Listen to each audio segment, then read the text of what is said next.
नमस्कार, exam happy by Jharkhand channel में आपका स्वागत है। तो दोस्तों जुड़ चुका हूं मैं यहां पर आपके लिए जेटेट परीक्षा 2025-26 की तैयारी को लेकर के। तो आप सभी जेटेट का परीक्षा देने के लिए तैयार होंगे। जेटेट परीक्षा बहुत जल्द होने वाली है, तो आप सभी यहां पे क्लासेज के लिए अवश्य जुड़ेंगे। आपको बताते चले, जेटेट में तैयारी को लेकर के बहुत तरह से आपके मन में कौतूहल बना हुआ होगा कि किससे तैयारी करें, कहाँ से तैयारी करें। तो आपको बताते चले, जेटेट परीक्षा में यदि आपको परचम लहराना है तो आप झारखंड राज्य के अनुमोदित पाठ्यक्रम JCERT किताब को पढ़ना कभी भी नहीं भूलेंगे। बाहर का प्रैक्टिस सेट लेकर के यदि आप पढ़ रहे हैं तो वो आपके साथ धोखा हो रहा है, ठीक है। तो आप JCERT जैक का किताब ले लीजिए, जो कि आपको झारखंड राज्य के सरकारी विद्यालयों में मिलते हैं। अगर आपको नहीं मिल पाता है तो हम देखिए यहाँ पे झारखंड राज्य के सरकारी विद्यालय से आपको हूबहू हैंड रिटेन नोट्स डेली बना करके, जो आपका न्यू सिलेबस आया है उसके आधार पर यहाँ पर सभी सब्जेक्ट का, चाहे आप 1 से 5 के शिक्षक हो, चाहे 6 से 8 का शिक्षक हो, सभी की तैयारी करवाते हैं।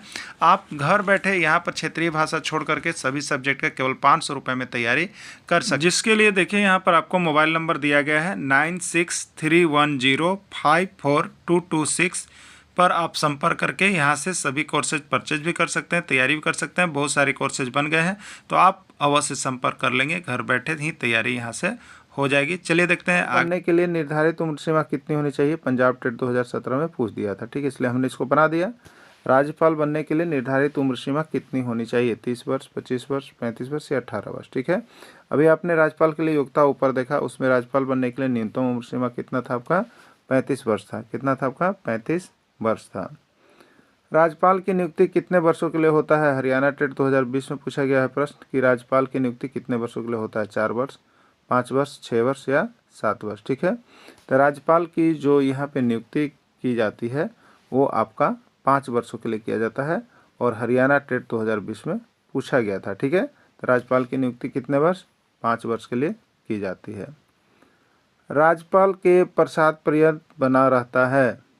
राज्यपाल जो है किसके पश्चात पर्यंत बने रहते हैं?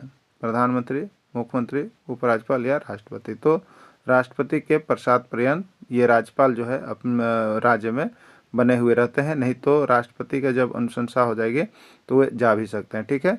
तो देखिए, राज्यपाल की नियुक्ति राष्ट्रपति के द्वारा किया जाता है। ये भी प्रश्न आता है कि राज्यपाल की नियुक्ति किसके द्वारा किया जाता है? राष्ट्रपति के द्वारा। लेकिन उन्हें राष्ट्रपति के द्वारा हटाया भी जा सकता है, हटाया भी जा सकता है, ठीक है। इसलिए कहा जाता है कि राज्यपाल राष्ट्रपति के पश्चात पर्यंत ही अपने पद को ग्रहण कर पाता है, यानी राष्ट्रपति जब तक चाहे तब तक वो इस पद पर आसीन है, नहीं चाहेंगे तो वो इस पद पर आसीन नहीं रहेगा, ठीक है। चलिए अगला प्रश्न है, राज्य का प्रथम नागरिक होता है? स्टेट 2017 प्रधानमंत्री, राष्ट्रपति, राज्यपाल या सभी, ठीक है। राज्य का प्रथम नागरिक कौन होता है? राज्य का प्रथम नागरिक राज्यपाल होता है, ठीक है। और पूरे देश का प्रथम नागरिक कौन होता है? आप हमें कमेंट कीजिएगा कि देश का प्रथम नागरिक कौन होता है, बना करके इस प्रश्न का कमेंट हमको भेजिएगा। अपने राज्यों के विश्वविद्यालय का कुलाधिपति कौन होता है? MP टेट 2019 में पूछा गया था। जो अपने राज्य है के विश्वविद्यालय आपके यहाँ होते हैं अपने राज्य में, उसका कुल अधिपति, कुलाधिपति कौन होता है आपको बताना है। राज्यपाल होता है, उपराज्यपाल होता है, प्रधानमंत्री होते हैं, राष्ट्रपति होते हैं, ठीक है। तो सभी राज्यों में विश्वविद्यालय हैं, ठीक है, और उस विश्वविद्यालय का कुलाधिपति होता है। तो वो कुलाधिपति कौन होता है? वो कुलाधिपति आपका राज्यपाल होता है सभी राज्यों में, ठीक है। कुलाधिपति राज्यपाल होता है विश्वविद्यालय का।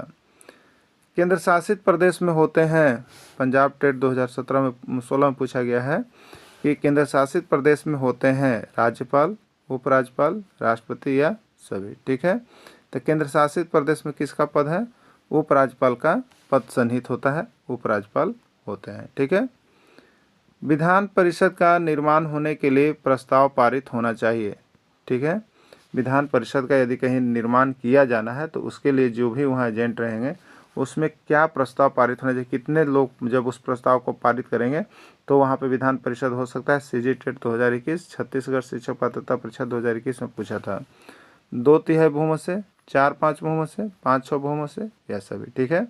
तो यदि विधान परिषद का निर्माण होने के लिए प्रस्ताव को पारित करना है तो जितने भी सदस्य हैं उसके 2/3 बहुमत यदि विधान परिषद पारित होने के पक्ष में है तो वहाँ पर पारित होगा, और नहीं है तो पारित नहीं होगा, ठीक है। तो 2/3 बहुमत से पास होना चाहिए।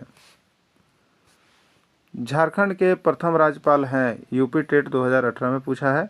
और झारखंड के प्रथम राज्यपाल, ये आपको जेएसएससी और जेटेट दोनों में पूछा गया है। ठीक है, देखिए प्रश्न कहाँ से निकल के आया था, जेसीईआरटी टेक्स्ट बुक में था बहुत कम।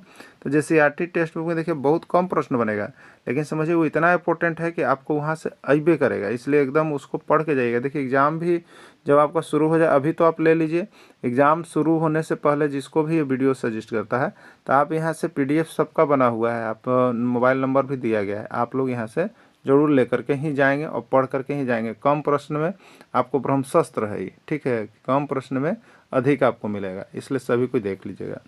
झारखंड के प्रथम राज्यपाल हैं प्रभात कुमार, विनोद गुप्ता, इंदर सिंह नंदारी, बाबूलाल मरांडी। ठीक है, झारखंड के प्रथम राज्यपाल कौन थे, तो आपका यहाँ पर हो जाएंगे प्रभात कुमार। ठीक है, देखिए यहाँ पे नोट्स एक लिखा हुआ है कि राज्यपाल राज्य का प्रधान जरूर होता है, लेकिन राज्य का वास्तविक प्रधान मुख्यमंत्री ही होता है। ठीक है, अगर पूछेगा कि राज्य का प्रधान तो राज्यपाल, लेकिन राज्य का वास्तविक प्रधान तो मुख्यमंत्री। प्रश्न इस तरह से आया हुआ है। ठीक है, अगला प्रश्न है, झारखंड की प्रथम महिला राज्यपाल कौन थी? झारखंड की प्रथम महिला राज्यपाल कौन थी? पंजाब टेट 2020 में पूछा गया है। ठीक है, प्रतिभा देवी सिंह पाटिल, इंदिरा गांधी, अन्नपूर्णा देवी, कोई नहीं। ठीक है, तो पहली कौन थी? तो देखिए प्रतिभा देवी सिंह पाटिल तो आपका राष्ट्रपति के रूप में सुशोभित है, इंदिरा गांधी है, ये नहीं है, अन्नपूर्णा देवी विधायक हैं, कोई नहीं, यानी इसका राइट आंसर डी होगा, कोई नहीं। तो है कौन? तो आप यहाँ पर देख लीजिए कौन है। तो देखिए इसका राइट आंसर डी हो गया है, कोई नहीं। झारखंड की प्रथम महिला राज्यपाल द्रौपदी मुर्मू थी, जिन्होंने 18 मई 2015 को शपथ ली, और यह भारत की राष्ट्रपति बनने वाली पहली आदिवासी महिला भी है। तो ये भी एक याद रखिएगा, झारखंड भारत की राष्ट्रपति बनने वाली पहली आदिवासी महिला कौन है, तो इसमें आपको याद रखना है द्रौपदी मुर्मू। और भारत की राष्ट्रपति बनने वाली पहली महिला कौन है, आदिवासी छोड़ दिया जाए तो प्रतिभा देवी सिंह पाटिल। ठीक है, कंफर्म हो गया आपको। चलिए देख लीजिएगा आगे। विधान परिषद का सदस्य होने के लिए न्यूनतम उम्र सीमा कितना होना चाहिए? ठीक है, विधान परिषद का सदस्य बनना है उसके लिए न्यूनतम उम्र सीमा कितना होना चाहिए? यूपी टेट 2021 में पूछा गया है। 25 वर्ष, 30 वर्ष, 35 वर्ष या कोई नहीं। ठीक है, तो विधान परिषद का सदस्य होने के लिए न्यूनतम उम्र सीमा जो है आपका यहाँ पे 30 वर्ष होना चाहिए। विधान परिषद के सदस्यों का कार्यकाल होता है 4 वर्ष, 5 वर्ष, 6 वर्ष या कोई नहीं। ठीक है, तो देखिए विधानसभा वाले का कितना होता है? विधानसभा वाले को 5 वर्ष, विधान परिषद वाले को कितना होता है? 6 वर्ष। कितना होता है? 6 वर्ष होता है। ठीक है, चलिए अब आप देख लीजिए कि 6 वर्ष किसका किसका कार्यकाल होता है। हमने यहाँ पे थोड़ा नोट्स बना दिया है। ठीक है, राज्यसभा के सदस्य का कार्यकाल 6 वर्ष होता है, याद रखिए, राज्यसभा के सदस्य का कार्यकाल 6 वर्ष, विधान परिषद के सदस्यों का कार्यकाल 6 वर्ष, दो हो गए, राज्यसभा और विधान परिषद के सदस्यों का कार्यकाल भी 6 वर्ष होता है। अब भारत के नियंत्रक एवं महालेखा परीक्षक का कार्यकाल 6 वर्ष या 65 वर्ष की आयु तक होता है। ठीक है, मुख्य चुनाव आयुक्त और अन्य चुनाव आयुक्त का कार्यकाल 6 वर्ष होता है या 65 वर्ष की उम्र तक होता है, और राज्य लोक सेवा आयोग के अध्यक्ष का भी। क्लियर, 6 वर्ष वाले का आपने देख लिया। तो सबसे ज़्यादा राज्यसभा और विधान परिषद इंपॉर्टेंट है, जो कि आपका हर बार प्रश्न निकल के आता है। ठीक है, अपने राज्यों के विश्वविद्यालय का कुलाधिपति कौन होता है? एक बार फिर ही प्रश्न रिपीटेड कर गया है, एचटेट 2016 में पूछ दिया गया था, प्रधानमंत्री, मुख्यमंत्री, राष्ट्रपति या राज्यपाल। ठीक है, तो अपने राज्यों के विश्वविद्यालय का कुलाधिपति कौन होता है? राइट आंसर डी हो जाएगा, राज्यपाल हो जाएगा। विधान परिषद का निर्माण अथवा लोप करने के लिए कितने सदस्यों का प्रस्ताव पारित होना चाहिए? प्रश्न आया हुआ था ये रीट में, हमने इसको फिर से दोबारा रिपीटेड कर दिया है। विधान परिषद का निर्माण अथवा लोप करने के लिए कितने सदस्यों का प्रस्ताव पारित होना चाहिए? रीट 2014 राजस्थान शिक्षक पात्रता परिषद 2014 का है। 1/3 बहुमत से, 2/3 बहुमत से, 3/4 बहुमत से किससे प्रस्ताव पारित होना चाहिए? तभी आप लोग देखें तो विधान परिषद के लिए 2/3 बहुमत से प्रस्ताव पारित होना चाहिए। ठीक है, 2/3 बहुमत से प्रस्ताव पारित होना चाहिए। विधान परिषद का सदस्य बनने के लिए योग्यता क्या होना चाहिए? ठीक है, विधान परिषद का सदस्य बनने के लिए भारत का नागरिक होना चाहिए, कम से कम 30 वर्ष होना चाहिए, जिस क्षेत्र में चुनाव लड़ रहा है वहाँ का मतदाता सूची में नाम दर्ज होना चाहिए।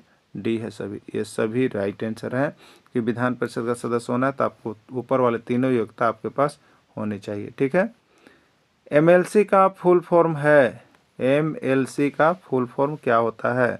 सीजी टेट 2018 में पूछा गया था, member of legislative assembly, member of legislative council, member of लिंगा क्लब या कोई नहीं, ठीक है। तो एमएलसी का फुल फॉर्म होता है मेंबर ऑफ लेजिस्लेटिव काउंसिल, ठीक है। इसमें राइट आंसर बी हो जाएगा, जिसको विधान परिषद का सदस्य भी कहते हैं, ठीक है। चलिए यहाँ पे देखिए लिखा हुआ है एमएलसी का फुल फॉर्म, एम से मेंबर, एल से लेजिस्लेटिव और सी से काउंसिल, ठीक है, जिसको विधान परिषद का सदस्य कहा जाता है। क्लियर। चलिए एमएलए का फुल फॉर्म है, एमएलए का फुल फॉर्म है, आपके एग्जाम जेटेट में पूछा गया था, ठीक है, और यूपी टेट 2022 में भी आया है। एमएलए का फुल फॉर्म क्या है? तो member of legislative assembly, member of legislative agent, member of legislative action, और कोई नहीं, ठीक है। तो एमएलए का फुल फॉर्म होता है मेंबर ऑफ लेजिस्लेटिव असेंबली, जिसको हम लोग विधायक भी कहते हैं, ठीक है। चलिए यहाँ पर लिखा हुआ है मेंबर ऑफ लेजिस्लेटिव असेंबली, जिसको विधायक भी कहते हैं। विधानसभा का सदस्य बनने के लिए उम्र सीमा कितना होना चाहिए? 30 वर्ष, 20 वर्ष, 25 वर्ष या कोई नहीं, ठीक है। तो राइट आंसर इसका होगा विधानसभा का सदस्य बनने के लिए 25 वर्ष होना चाहिए, ठीक है। यदि आप विधानसभा का सदस्य है तो 25 वर्ष, और विधानसभा का सदस्य नहीं है तो आपको कितना? 30 वर्ष इसका योग्यता हो जाएगा, ठीक है। विधानसभा का सदस्य होने के लिए योग्यता क्या है? विधानसभा का सदस्य होने के लिए योग्यता क्या है? यूपी टेट 2017 पूछा था। वह भारत का नागरिक हो, उसका आयु कम से कम 25 वर्ष हो, वह कानून के द्वारा अपराधी घोषित नहीं हो, डी सभी, ठीक है। तो विधानसभा का सदस्य होने के लिए जरूरी है कि भारत का नागरिक हो, उसका आयु 25 वर्ष हो, ये भी जरूरी है, और वह कानून के द्वारा अपराधी घोषित नहीं हो, ये भी जरूरी है, यानी राइट आंसर डी सभी हो जाएगा, ठीक है। चलिए अगला, झारखंड विधानसभा में कुल कितने विधायक हैं? पंजाब टेट 2019, और ये जेएसएससी में तहलका मचा के प्रश्न रखा है, हर बार जाइएगा तो जेएसएससी का परीक्षा मिल ही जाएगा। तो झारखंड विधानसभा में 81 विधायक के लिए सीट रखा गया है, ठीक है। इस वर्ष संविधान में मौलिक कर्तव्य को अंतः स्थापित किया गया है, ठीक है। किस वर्ष संविधान में मौलिक कर्तव्य को अंतः स्थापित किया गया है, ठीक है। 1972, 1978, 1976 या कोई नहीं, ठीक है। ये पंजाब टेट 2017 में आया गया है। देखिए यहाँ पे जो मौलिक कर्तव्य आपको यहाँ पे जो जोड़ा गया, ठीक है, 11वां जोड़ा गया, तो जोड़ने वाला को हम लोग किस में कहते हैं? 42वां में, यानी 1976 हो जाता है। जोड़ने वाला कोई भी चीज़ आए तो आपको 42वां संविधान संशोधन अधिनियम 1976 लेना है, ठीक है। चलिए नेक्स्ट प्रश्न है, मौलिक कर्तव्य को अंतः स्थापित किया गया, मौलिक कर्तव्य को अंतः स्थापित किया गया हरियाणा टेट 2020 में पूछा था। 42वें संविधान संशोधन, 44वें संविधान संशोधन, 86वां संविधान संशोधन या कोई नहीं, ठीक है। तो मौलिक कर्तव्य को जो यहाँ पर अंतः स्थापित किया गया है वो 42वां संविधान संशोधन अधिनियम के तहत किया गया है, ठीक है। मौलिक कर्तव्य को जोड़ा गया है, किस में जोड़ा गया है? 4 क में जोड़ा गया है। अनुच्छेद कौन है? तो 51 क है, ठीक है, तो उसमें जोड़ा गया है। और यहाँ पे 86वां संविधान संशोधन क्या है? तो उसमें 11वां मौलिक कर्तव्य केवल जोड़ा गया है, ठीक है। 42वें संविधान संशोधन में 10 आदर्श को किस नाम से जाना जाता है? 42वें संविधान संशोधन में जो 10 आदर्श मैंने जो 10 ड्यूटी दिए गए हैं उसको किस नाम से जाना जाता है? पंजाब टेट 2021 में पूछ दिया गया था। मौलिक अधिकार से जाने जाते हैं, पंचायती राज सिद्धांत से जाने जाते हैं, मौलिक कर्तव्य से जाने जाते हैं या नीति निर्देशक सिद्धांत से जाने जाते हैं, ठीक है। तो 42वें संविधान संशोधन में जो 10 आदर्श नाम दिया गया है वो आपका देखिए मौलिक कर्तव्य के नाम से जाना जाता है। जो आपको 10 आदर्श सिद्धांत दिए गए हैं वो आपके मौलिक कर्तव्य होंगे, ठीक है।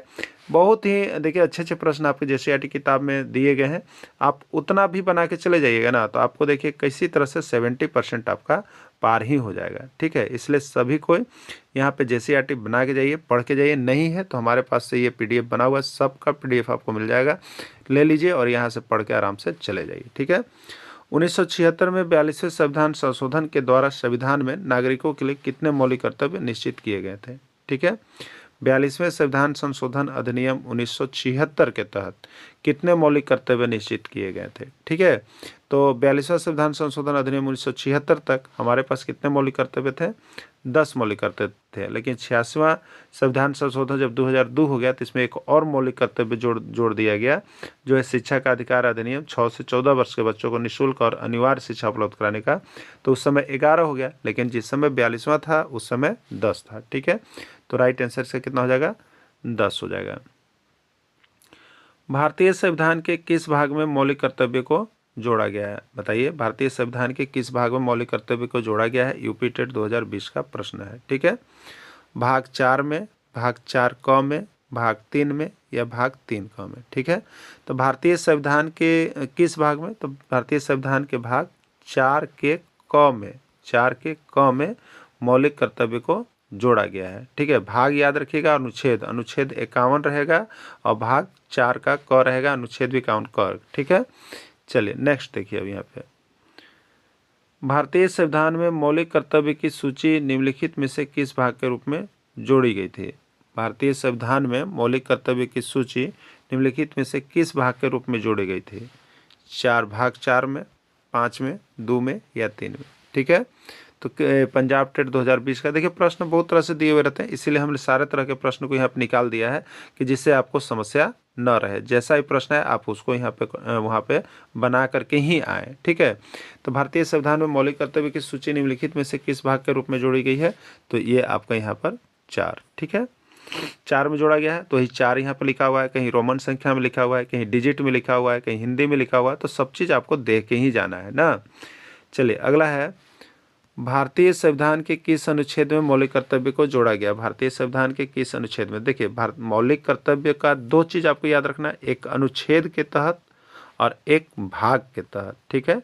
तो अनुच्छेद होगा तो 51A होगा और भाग होगा तो 4A होगा, यही चीज़ है। दोनों याद रखिए मौलिक कर्तव्य के बारे में, क्योंकि बहुत ज़रूरी है, मौलिक अधिकार और मौलिक कर्तव्य से आना है, ठीक है। अच्छा अब आप बताइए कि मौलिक अधिकार का कौन सा भाग है? बताइए मौलिक अधिकार का कौन सा भाग है? मौलिक अधिकार, तो कल हमने आपको बताया था कि अधिकार में अ जो लिखा जाता है 3 के बाद ऐसे होता है, अ का 3 जैसा शेप होता है, तो भाग 3 में मौलिक अधिकार को और भाग 4 के क में मौलिक कर्तव्य को, 3 4 दोनों है, तो याद रखिएगा साथ चलता है ना।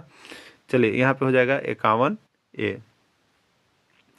भारत में शिक्षा का अधिकार अधिनियम कब लागू हुआ? भारत में शिक्षा का अधिकार अधिनियम कब लागू हुआ? ठीक है, भारत में शिक्षा का अधिकार अधिनियम कब लागू हुआ? इसका आंसर आप लोग देख लिए ना, इसका अनुच्छेद 51A है ना, क्लियर। तो भारत में शिक्षा का अधिकार अधिनियम कब लागू हुआ? 1 अप्रैल 2009 ईस्वी, 1 अप्रैल 2010 ईस्वी, 15 अगस्त 2015 ईस्वी, 26 जनवरी 2020 ईस्वी। हरियाणा टेट 2022 में पूछा गया प्रश्न, ठीक है। तो शिक्षा का अधिकार अधिनियम पारित कब किया गया था? 2009 ईस्वी में। और संसद से कब इसको गया? तो 4 अगस्त 2009 को, ठीक है। अब पारित हुआ और इसका लागू कब कर दिया गया पूरे में? तो 1 अप्रैल 2010 से पूरे जगह पर लागू है। तो शिक्षा का अधिकार अधिनियम कब लागू हुआ? 1 अप्रैल 2010 ईस्वी से लागू हुआ। याद कर लीजिएगा, शिक्षा का अधिकार अधिनियम एक प्रश्न आपका एग्जाम में आ रहा है तो आ रहा है, ठीक है। ये जो प्रसारण हो रहा है आपका, देखिए यहाँ पे exam happy by Jharkhand channel से, जिसके लिए आप संपर्क करने के लिए मोबाइल नंबर है आपका 9631054226। ये प्लामो सेशन से आपको चलाया जा रहा है, आप यहाँ से जुड़ करके तैयारी कर सकते हैं, ठीक है। 11वां मौलिक कर्तव्य किस संविधान के अंतर्गत जोड़ा गया है? 11वां मौलिक कर्तव्य किस संविधान के अंतर्गत जोड़ा गया है? ये बिहार टेट 2014 का पूछा गया प्रश्न है, ठीक है। 11वां जो मौलिक कर्तव्य है जो भाग 4 में जोड़ा गया है, भाग 4 का में, अनुच्छेद 51 का में, वो 11वां मौलिक कर्तव्य को किस संविधान संशोधन के तहत जोड़ा गया है? 42वां संविधान संशोधन? जी नहीं। 44वां? जी नहीं। 86वां संविधान संशोधन 2002 जो था, उसमें मौलिक कर्तव्य 11वां मौलिक कर्तव्य लिया गया है, ठीक है। और उसमें क्या है 11वां में, तो आप लोग बताइए। तो उसमें है कि 6 से 14 वर्ष के बच्चों को निःशुल्क और अनिवार्य शिक्षा उपलब्ध कराना अनिवार्य कर दिया गया है सरकार की तरफ से, ठीक है। चलिए नेक्स्ट है 11वां मौलिक कर्तव्य में उल्लेख है। 11वां मौलिक कर्तव्य में किस चीज़ का उल्लेख है? देखिए आपको यहाँ पे जब आप जेसीईआरटी किताब लीजिएगा तो 11वां मौलिक कर्तव्य एक लाइन से लिखा हुआ है, आप उसको लिख लीजिएगा। हम उसको यहाँ पे नहीं लाए हैं, ठीक है, क्योंकि देखिए वो पूछता नहीं है, ज़्यादा चीज़ पूछता नहीं है, तो उसको हम ज़्यादा पीडीएफ के रूप में यहाँ पर इंक्लूड नहीं करना चाहे हैं, ठीक है। तो जो पूछता है उसको हम यहाँ पर लिख दिए हैं। 11वां बार बार आता है, अबर भी आपका रहेगा, ठीक है। बिहार टेट 2019 में पूछा गया था कि 11वां मौलिक कर्तव्य में किसका उल्लेख है? राष्ट्रगान का आदर और सम्मान करना, ये पहला है, ठीक है। उसके बाद संविधान के नियमों का पालन करना, ये भी। सभी को अपना धर्म का सम्मान करने की स्वतंत्रता और 6 से 14 वर्ष के निःशुल्क बच्चों को निःशुल्क और अनिवार्य शिक्षा उपलब्ध करने का प्रावधान, ठीक है। यही इसका राइट आंसर है कि 11वां मौलिक कर्तव्य में 6 से 14 वर्ष के बच्चे को चाहे जिस किसी विधि से भी हो, आपको निःशुल्क और अनिवार्य शिक्षा उपलब्ध करवाना निश्चित किया गया है, ठीक है। चलिए आगे देखिएगा। शिक्षा का अधिकार जो है एक मौलिक अधिकार बन गया है। ये संविधान के किस अनुच्छेद के तहत किया गया है? ठीक है, संविधान के कौन सा अनुच्छेद में है? तो अनुच्छेद 21 अ में आपका है, ठीक है। शिक्षा का अधिकार एक मौलिक अधिकार बन गया है। ये संविधान के किस अनुच्छेद के तहत किया गया है? तो अनुच्छेद 21(a) के तहत किया गया है। क्लियर। देखिए बिहार टेट 2022 में पूछा गया है। शिक्षा का अधिकार से एक प्रश्न रहेगा, आप और भी इससे देख सकते हैं, ठीक है। एकदम याद करके जाइएगा, यहाँ से प्रश्न रहना फिक्स हो गया है। शिक्षा का अधिकार विधेयक को संसद ने कब मंजूरी दी? ठीक है, 1 अप्रैल 2010, 4 अगस्त 2009, 15 अगस्त 2010 या कोई नहीं, ठीक है। तो शिक्षा का अधिकार विधेयक को संसद ने मंजूरी दी थी कब? तो 4 अगस्त 2009 ईस्वी को संसद ने मंजूरी दी थी शिक्षा का अधिकार विधेयक को। ये यूपी टेट 2018 का पूछा गया प्रश्न है, ठीक है। तो शिक्षा के अधिकार विधेयक को संसद ने कब मंजूरी दी? तो शिक्षा के अधिकार विधेयक को संसद ने 4 अगस्त 2009, ठीक है, 4 अगस्त 2009 को मंजूरी दी थी और 1 अप्रैल 2010 से ये लागू कर दिया गया है। शिक्षा का अधिकार अधिनियम आरटीई एक्ट को लागू कब किया गया? देखिए प्रश्न आ ही गया, ठीक है। लागू कब किया गया और पारित कब किया गया, दोनों याद रखिएगा। पारित 2009, 4 अगस्त 2009 को संसद से पारित, और लागू कब ये हो गया यहाँ पे हमको, तो लागू हो गया था 1 अप्रैल 2010 से, ठीक है। तो शिक्षा का अधिकार अधिनियम आरटीई एक्ट को लागू किया गया 1 अप्रैल 2010, 4 अप्रैल 2011, 5 मई 2012, कोई नहीं, ठीक है। तो शिक्षा का अधिकार अधिनियम आरटीई एक्ट को जो लागू किया गया है वो आपको लागू किया गया है 1 अप्रैल 2010 से, ठीक है। ये हरियाणा टेट 2022 का पूछा गया प्रश्न है। अगला प्रश्न है, आरटीई का फुल फॉर्म है, आरटीई का फुल फॉर्म क्या होता है? Right to educational qualification, right to education act, right to education act और राइट एक्ट, ठीक है। तो क्या होगा यहाँ पे? देखिए तो राइट टू एजुकेशन एक्ट होगा, ठीक है। शिक्षा का अधिकार अधिनियम का राइट टू एजुकेशन एक्ट, ठीक। राइट आंसर इसका क्या हो गया? तो सी हो गया। देखिए राइट टू एजुकेशन एक्ट, एक में था ऑफ, याद रखिएगा। तो ये नहीं होगा, राइट ऑफ नहीं होगा, राइट टू एजुकेशन एक्ट होगा शिक्षा का अधिकार अधिनियम। क्लियर। कितने वर्ष तक की आयु को प्रौढ़ावस्था कहा जाता है, मैच्योरिटी एज कहा जाता है, ठीक है। कितने वर्ष तक की आयु को, 1 से 5 वर्ष को क्या कहा जाता है? अभी आपको हमने बताया शैशवावस्था कहा जाता है। 6 से 12 को क्या कहा जाता है? बाल्यावस्था कहा जाता है। 12 से 18 को क्या कहा जाता है? किशोरावस्था कहा जाता है। और 18 वर्ष से ऊपर को क्या कहा जाता है? प्रौढ़ावस्था कहा जाता है, वृद्धावस्था कहा जाता है, ठीक है। तो ये आपको 18 वर्ष से ऊपर को आपको क्या कहेंगे? प्रौढ़ावस्था हम लोग कहेंगे। क्लियर। चलिए अगला देखिएगा, सीखने का आदर्श काल माना जाता है। कोई बच्चा को कुछ सीखना है तो उसके लिए सबसे आदर्श काल कौन माना जाएगा सीखने का? शैशवावस्था है कि बाल्यावस्था है कि किशोरावस्था है कि प्रौढ़ावस्था, ठीक है। तो देखिए सीखने का आदर्श काल शैशवावस्था है, ठीक है। सीखने का आदर्श काल शैशवावस्था है। बाल्यावस्था क्या है? जीवन का अनोखा काल बाल्यावस्था है, ठीक है। किशोरावस्था क्या है? बड़े संघर्ष, तनाव और तूफान की अवस्था है, इसमें बच्चा को सामंजन करना पड़ता है। और प्रौढ़ावस्था क्या है? सबसे अलग अवस्था है, ठीक है।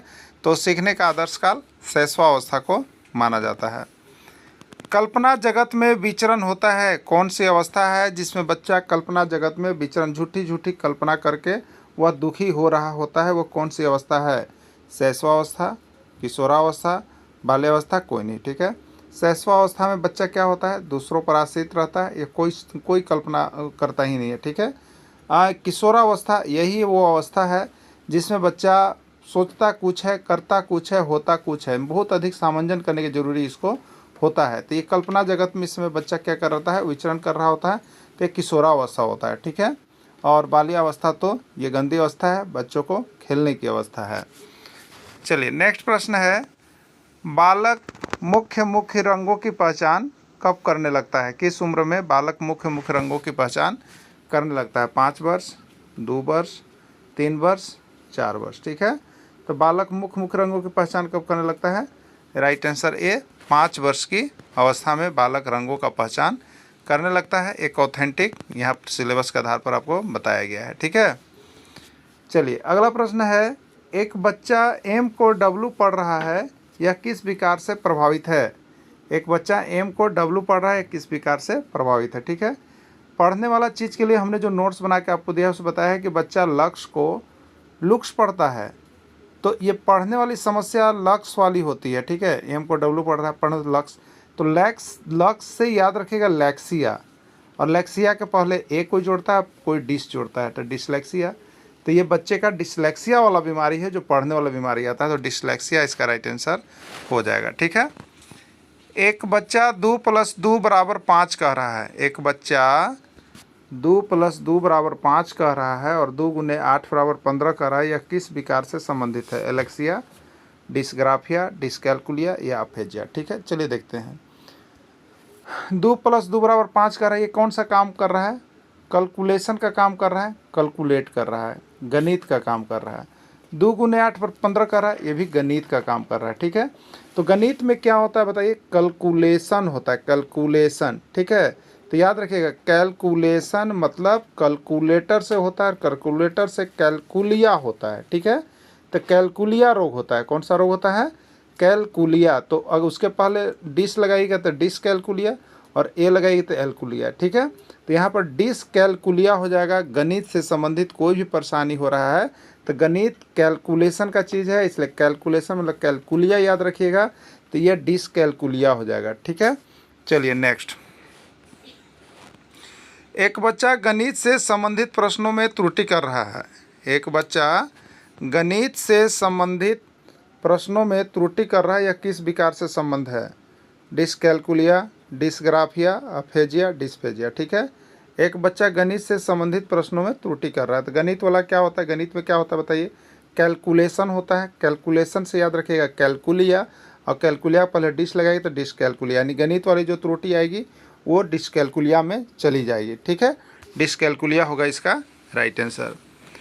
10 वर्ष के बच्चा का मानसिक आयु 7 वर्ष के जैसा है, उसकी बुद्धि लब्धि कितनी है? 10 वर्ष के बच्चा का मानसिक आयु 7 वर्ष का है, उसकी बुद्धि लब्धि कितनी है? 60, 70, 80 या 90? ठीक है, मानसिक या बुद्धि लब्धि आपको चैप्टर भी दिया गया है, वहाँ पढ़ना भी है। इसका हमने आपको डिटेल्स बताया भी है, फिर से यहाँ पर बता रहे हैं। 10 वर्ष के बच्चा का वास्तविक आयु कितना है? 10 वर्ष है। कितना है? 10 वर्ष है वास्तविक आयु।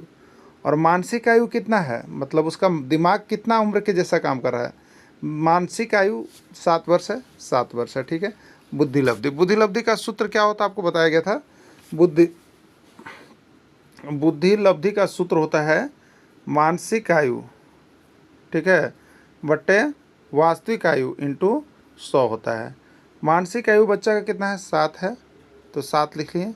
वास्तव में वह बच्चा कितने वर्ष का है? 10 वर्ष का है, तो 7/10 और इंटू कितना हो गया? 100, 10 दहियम 100, 7 दहियम 70। राइट आंसर 70 होगा, उसका बुद्धि लब्धि 70 होगा, आंसर बी हो जाएगा। ठीक है, यहाँ पे बना हुआ देख लीजिए आप। वास्तविक आयु हुआ बच्चा 10 साल का था और उसका दिमाग काम कर रहा 7 वर्ष का जैसा, तो बुद्धि लब्धि जिसको IQ हम लोग कहेंगे, मानसिक आयु बट्टे वास्तविक आयु इंटू 100 होगा, 7/10 इंटू 100 70 हो जाएगा। और यह बच्चा जो है मूर्ख बच्चा है। क्लियर? चलिए नेक्स्ट प्रश्न एक और है। 10 वर्ष के बच्चा का मानसिक आयु 10 वर्ष ही है, वह किस प्रकार का बच्चा है? प्रतिभाशाली है, सामान्य है, प्रखर है, तीव्र है? ठीक है, चलिए इसका देखिए, हमने आपको जो नोट्स बनाया है उसमें इसका पूरा डिटेल्स है। बहुत छोटा नोट्स है, बहुत कम नोट्स बना हुआ है इसका, आप उसको देख लीजिएगा। तो 10 वर्ष के बच्चा का मानसिक आयु 10 वर्ष के है, यह किस प्रकार का बच्चा है? ठीक है, तो 10 वर्ष का बच्चा यानी वास्तविक उम्र 10 वर्ष का है और मानसिक आयु उसका 10 वर्ष का है, किस प्रकार का है? तो सबसे पहले प्रकार बताने के लिए आपको IQ निकालना होगा। ठीक है, तो IQ यानी बुद्धि लब्धि बराबर मानसिक आयु बट्टे वास्तविक आयु इंटू 100। मानसिक आयु कितना हो गया? 10, वास्तविक आयु कितना हो गया? 10 और इंटू कितना हो गया? 100। 10 दहियम कितना हो गया? 100 हो गया, 10 दहियम 100 हो गया, यानी उस बच्चा का मानसिक आयु बुद्धि लब्धि कितना है? 100 है। 100 है तो वह बच्चा किस प्रकार का है? सामान्य बच्चा है। आपको टेबल सब नोट्स बना हुआ है, आप वहाँ से लेकर के पढ़ लीजिएगा। ठीक है, चलिए नेक्स्ट प्रश्न है। बच्चों में बौद्धिक विकास की 4 विशिष्ट अवस्थाओं की पहचान किसके द्वारा की गई है? बच्चों में जो बौद्धिक विकास की 4 अवस्थाएं होती है उसकी पहचान किसके द्वारा किया गया? कोहलवर्ग, एरिस्टन, स्किनर या पियाजे? ठीक है, तो बच्चों में बौद्धिक विकास की 4 विशिष्ट अवस्थाओं की पहचान जो है आपको पियाजे के द्वारा किया गया है। किसके द्वारा किया गया है? पियाजे के द्वारा किया गया है। ठीक है, ये पियाजे के द्वारा किया गया है। इसको हम लोग देखे भी थे। पहला कौन था? संवेदीगामक अवस्था, फिर पूर्व संक्रियात्मक अवस्थाएं, फिर मूर्त संक्रियात्मक और अगला था अमूर्त संक्रियात्मक। 0 से 2 वर्ष, 2 से 7 वर्ष, 7 से 11 वर्ष और 11 वर्ष से ऊपर। इसको जरूर याद कर लीजिएगा, यहाँ से एक प्रश्न आपके एग्जाम में रहेंगे। ठीक है, विकास कभी न समाप्त होने वाली प्रक्रिया है, यह विचार किससे संबंधित है, आपको बताना। ठीक है, विकास कभी न समाप्त होने वाली प्रक्रिया है, यह विचार किससे संबंधित है? अंतःसंबंध का सिद्धांत, निरंतरता का सिद्धांत, एकीकरण का सिद्धांत, अंतःक्रिया का सिद्धांत। ठीक है, तो विकास कभी न समाप्त होने वाली प्रक्रिया, कभी न समाप्त होने वाली प्रक्रिया है मतलब वो निरंतर चलने वाली प्रक्रिया है। कभी समाप्त नहीं होगा मतलब क्या होगा? वो निरंतर चलेगा। इसलिए निरंतर चलेगा तो इसको हम लोग सिद्धांत को भी कहते हैं निरंतरता का सिद्धांत। ठीक है, तो राइट आंसर बी हो जाएगा, निरंतरता का सिद्धांत होगा। क्लियर? चलिए अगला देखिए, प्राथमिक स्तर पर एक शिक्षक में निम्न में से कौन सी विशेषता होनी चाहिए? पढ़ाने की उत्सुकता, धैर्य और दृढ़ता, विषयों को ज्ञान में दक्षता, अति मानक भाषा में पढ़ाने की दक्षता। ठीक है, यदि आप प्राथमिक स्तर के शिक्षक हैं तो आपको सबसे जो आप में एक विशेषता होनी चाहिए वह होनी चाहिए आपको धैर्य और दृढ़ता बनाए रखना होगा, क्योंकि जो प्राथमिक स्तर के बच्चे होते हैं वो बहुत अधिक शरारती करते हैं, उसमें आपको धैर्य और दृढ़ता बनाए रखना बहुत ज़रूरी होता है एक प्राथमिक स्तर के शिक्षक को। बाल मनोविज्ञान के आधार पर कौन सा कथन सत्य है? बाल मनोविज्ञान के आधार पर कौन सा कथन सही है? सारे बच्चे एक जैसे होते हैं, प्रत्येक बच्चा विशिष्ट होता है, कुछ बच्चे विशिष्ट होते हैं, कुछ बच्चे एक जैसे होते हैं। ठीक है, तो बाल मनोविज्ञान के आधार पर कौन सा कथन सत्य है? पहला तो ये बिल्कुल गलत है, सारे बच्चे एक जैसे हो ही नहीं सकते हैं, कथन गलत है। प्रत्येक बच्चा विशिष्ट होता है, बिल्कुल सही है कि इसमें हर एक बच्चा में अलग अलग क्वालिटी लेकर के बच्चे आते हैं, नहीं प्रत्येक बच्चे अपने आप में विशिष्ट होते हैं, कुछ अलग अलग चीज़ करके वो गुजर जाते हैं। ठीक है, कुछ बच्चे विशिष्ट होते हैं, ऐसा नहीं है सभी बच्चे होते हैं, कुछ बच्चे एक जैसे होते हैं, ऐसा भी नहीं है। ठीक है, यानी प्रत्येक बच्चा जितना भी है, एवरी चाइल्ड इज क्वालिफाइड। ठीक है, प्रत्येक बच्चा जो है अपने आप में विशिष्ट होता है। बच्चों का मूल्यांकन होना चाहिए, बच्चों का मूल्यांकन किस प्रकार से होना चाहिए? बोर्ड परीक्षा द्वारा, सतत एवं व्यापक मूल्यांकन द्वारा, गृह परीक्षा द्वारा, लिखित एवं मौखिक परीक्षा द्वारा। ठीक है, तब बच्चों का मूल्यांकन किसके द्वारा होना चाहिए? तो सतत एवं व्यापक मूल्यांकन के द्वारा होना चाहिए, सीसीई के द्वारा होना चाहिए। सीसीई आपको जेटेट न्यूज़ सिलेबस में सीसीई आपको टॉपिक बनाया गया है, इस टॉपिक का पीडीएफ बना हुआ है, तैयार है, आप वहां से खरीद करके पढ़ सकते हैं। ठीक है, चलिए नेक्स्ट है, कक्षा में विद्यार्थियों की रुचि बनाए रखने के लिए एक शिक्षक को क्या करना उचित होगा? श्यामपट्ट का प्रयोग करना, चर्चा करना, कहानी कहना या प्रश्न पूछना। ठीक है, तो देखिए कक्षा में जब आप पढ़ा रहे होते हैं तो कुछ बच्चे शरारती कर रहे होते हैं, आपकी बातों को सुनते नहीं है। ठीक है, इस बीच में क्या करना चाहिए एक अच्छे शिक्षक को? तो जो पढ़ाए हैं उससे कहीं से पूछ लेना चाहिए। जब आप पूछेंगे तो वो बच्चा क्या होगा, शांत हो जाएगा और वो शांति से बैठ करके आपका क्लास करेगा कि बीच बीच में शिक्षक हमसे कुछ पूछ देते हैं, उसका जवाब हमको यहीं से देना रहता है। ठीक है, तो उससे क्या होगा, बच्चा में रुचि बना हुआ रहेगा उस डर के कारण कि आपको पूछने के कारण। ठीक है, तो रुचि बनाए रखने के लिए क्या करना चाहिए? बीच बीच में जो भी पढ़ाए हैं उससे प्रश्न पूछ लेना चाहिए, जिससे वह रुचि के साथ पढ़ेगा कि प्रश्न पूछने पर पिटाई होगी हमारी। ठीक है, तो ये शब्द आपको प्रश्न पूछना सही आंसर है। बच्चों का चिल्लाना रोना उसके किस प्रकार के विकास का प्रारंभिक चरण है? सामाजिक विकास का है, नैतिक विकास का है, भाषिक विकास का, शारीरिक विकास का। ठीक है, जो बच्चे होते हैं वो चिल्लाते हैं, रोते हैं, शुरू बार जैसे आपको शैशवावस्था में कह लें, वो 2 साल तक 3 साल तक ऐसा करते हैं चिल्लाना रोना, उससे किस चीज़ का विकास हो रहा है? सामाजिक विकास। ये तो बिल्कुल गलत है। जो बच्चा अभी शैशवावस्था में है उसमें उसको समाज के बारे में क्या पता है? कोई पता नहीं है, तो सामाजिक विकास इसमें होगा ही नहीं। ठीक है, नैतिक विकास, जो बच्चे छोटे हैं वो कुछ भी नहीं जानते हैं कि नैतिकता क्या होती है, क्या गलत है, क्या सही है, वो अबोध होते हैं और वो दूसरों पर आश्रित होते हैं, इसलिए नैतिक विकास भी गलत चला जाएगा।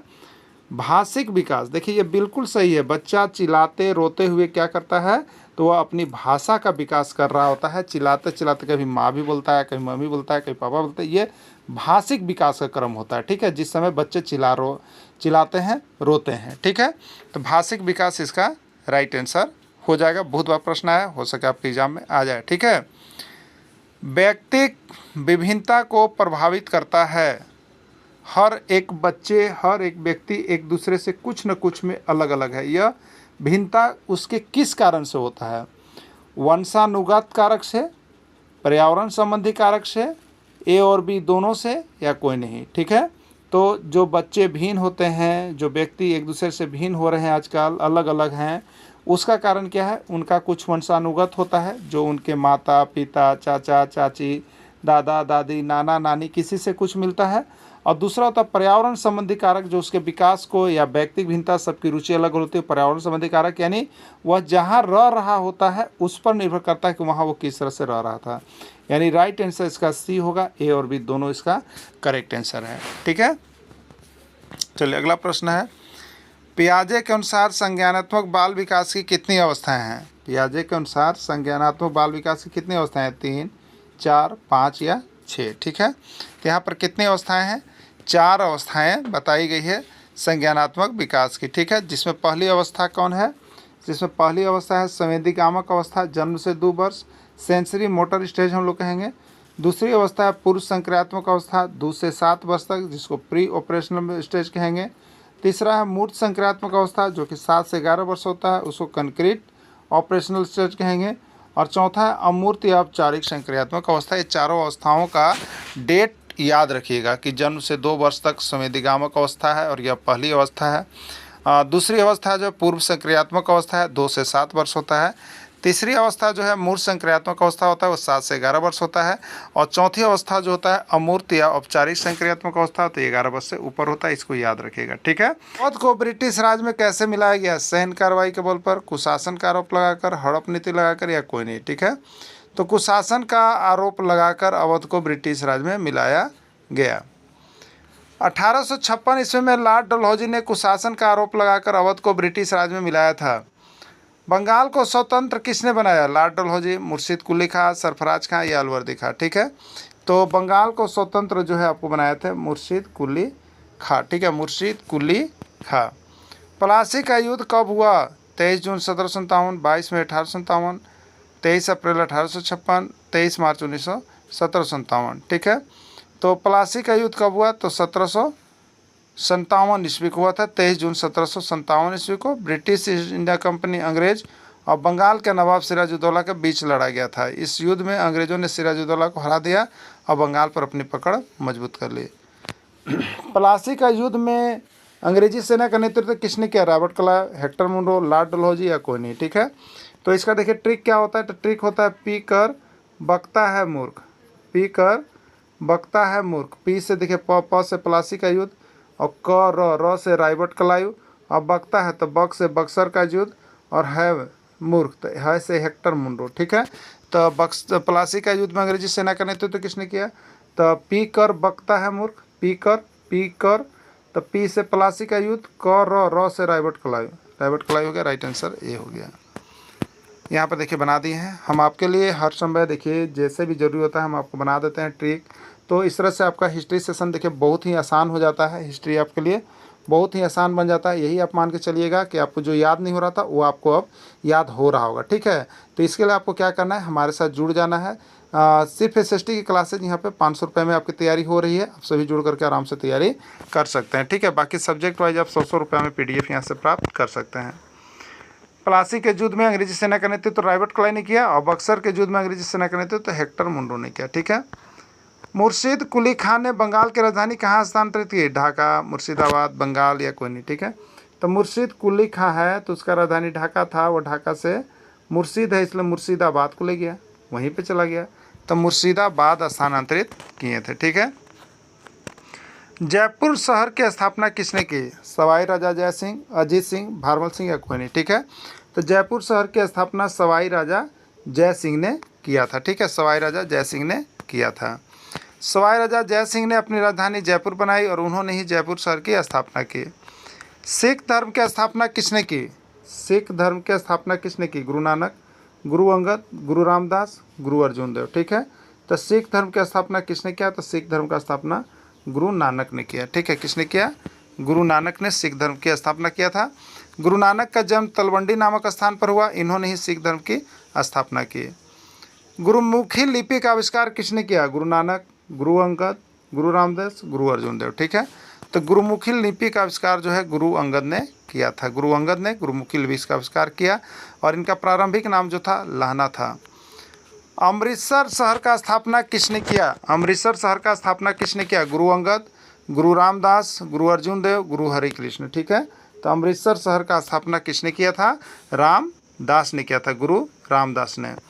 अमृतसर में स्वर्ण मंदिर किसने बनाया?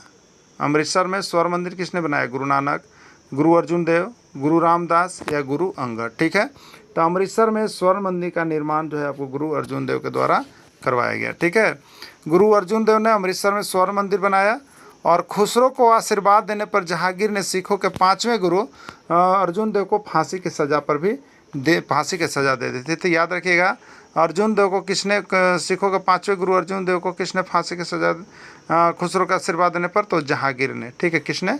जहांगीर ने। औरंगजेब ने सिखों के किस गुरु को फांसी दे दी? औरंगजेब ने सिखों के किस गुरु को फांसी दे दी? गुरु अंगद, गुरु रामदास, गुरु नानक, गुरु तेग बहादुर। ठीक है, औरंगजेब ने सिखों के किस गुरु को फांसी दे दी थी? तो यहाँ पे आपको जो है गुरु तेग बहादुर जी को दिया गया था। ये सिखों के 9वें गुरु थे, गुरु तेग बहादुर सिंह। इनको इस्लाम धर्म स्वीकार न करने के कारण औरंगजेब ने फांसी दे दिया था। सिखों के अंतिम और 10वें गुरु कौन थे? गुरु नानक, गुरु अंगद, गुरु अमरदास, गुरु गोविंद सिंह। ठीक है, तो सिखों के अंतिम और 10वें गुरु जो थे आपके गुरु गोविंद सिंह थे। ठीक है, कौन थे? गुरु गोविंद सिंह। खालसा पंथ का स्थापना किसने किया? खालसा पंथ का स्थापना किसने किया? गुरु नानक, गुरु अंगद, गुरु गोविंद सिंह, गुरु तेग बहादुर। ठीक है, तो खालसा पंथ का स्थापना किसने किया? तो खालसा पंथ का स्थापना भी जो है आपका गुरु गोविंद सिंह के द्वारा किया गया। ठीक है, 1699 ईस्वी में बैसाखी के दिन गुरु गोविंद सिंह ने खालसा पंथ की स्थापना की और इन्होंने ही पाहुल प्रणाली की शुरुआत की। गुरु गोविंद सिंह की हत्या 1708 ईस्वी में नादेड़ नामक स्थान पर गुल खां नामक पठान ने कर दिया था। ठीक है, गुरु गोविंद सिंह का जन्म 1666 ईस्वी पटना में हुआ था।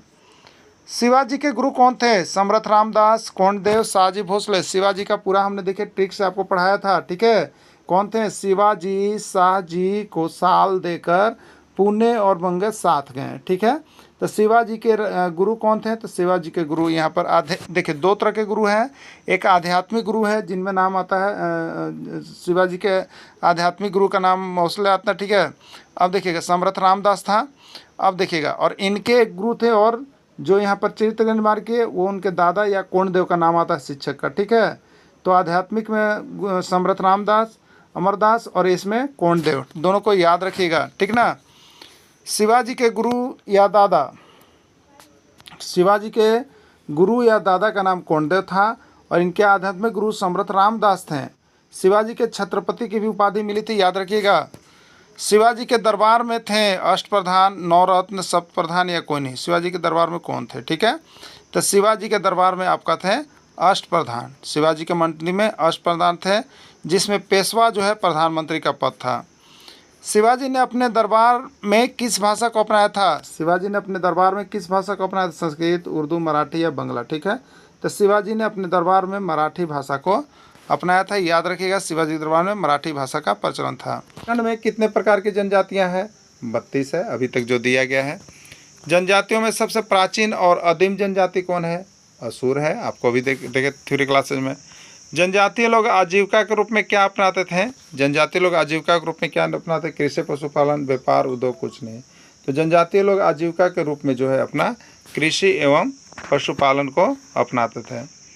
अधिकांश जनजातीय समाज में किसको अपना देवता मानता है? अधिकांश जो जनजातीय समाज है वो किसको अपना देवता मानते थे? बताइए, सूर्य को, चंद्रमा को, ग्रह को या कोई नहीं? ठीक है, तो अधिकांश जनजातीय समाज जो है सूर्य भगवान को अपना देवता मानते हैं, सूर्य को अपना देवता मानते हैं। ठीक है, जनसंख्या की दृष्टि से पहला स्थान किस जनजाति का है? आपको बताना है कि जनसंख्या की दृष्टि से पहला स्थान किस जनजाति का है? संथाल का, उरांव का, मुंडा का होगा। ठीक है, तो दृष्टि से पहला स्थान जो करना है उसके लिए आपको ट्रिक एक बताया था अभी, सम हो। क्या बताया था? सम, पहला संथाल, दूसरा उरांव, तीसरा मुंडा, चौथा हो, यानी ये पहला स्थान जो है ये संथाल का है। ठीक है, जनसंख्या की दृष्टि से दूसरा स्थान किस जनजाति का आपको बताना है? संथाल, उरांव, मुंडा या हो। तो ठीक है, जनसंख्या की दृष्टि से दूसरा स्थान जो है किस जनजाति का है? तो वो आपका उरांव का है। किसका है? उरांव का है, यू है। तो सम हो ट्रिक को याद रख लीजिएगा। तो